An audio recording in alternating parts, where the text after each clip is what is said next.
We begin with that breaking news on one of the most notorious Mexican cartel leaders. He evaded authorities for decades. By now, the man simply called El Mayo will spend the rest of his life behind bars. Federal prosecutors say that he founded the Sinaloa cartel and built a sophisticated criminal network that brought deadly drugs into the United States. And his capture has all the markings of a Hollywood thriller. Here's Eyewitness News reporter Josh Einiger.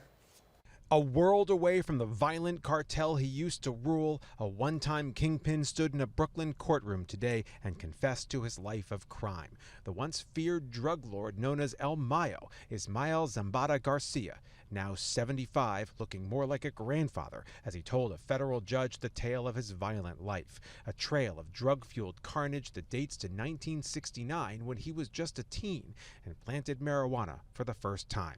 I went on, he said, to sell heroin and other drugs, especially cocaine.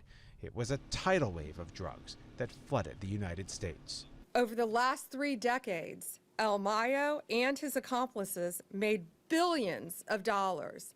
Hundreds of millions each year they were making by bringing poisonous drugs into our country. Zambada took over the Sinaloa cartel after the capture of Joaquin Guzman, the notorious kingpin known as El Chapo. The pair built the cartel into a violent, militarized machine, pumping more than 1 million kilograms of cocaine into the U.S. since 1980, while presiding over a bloody drug war south of the border, victimizing, he told the judge, many innocent people.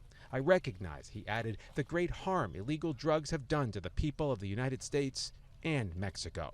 Attorney General Pam Bondi announced the guilty plea in Brooklyn this afternoon, a victory lap in the war against narco-terrorism. First El Chapo, now El Mayo, both locked up for good. They brutally murdered multiple people and flooded our country with drugs. Their reign of terror is over. He will never walk free again. Now, one federal law enforcement official called this the collapse of a myth that these cartel kingpins are untouchable. This particular defendant, El Mayo, will now, after having been, by the way, indicted in 16 different federal jurisdictions, was finally convicted here in the Eastern District of New York today. He pleaded guilty to 2 federal felonies. His sentencing won't be until January, but he will very likely spend the rest of his life in a federal prison. We're live in downtown Brooklyn. Josh Einiger, Channel 7, Eyewitness News.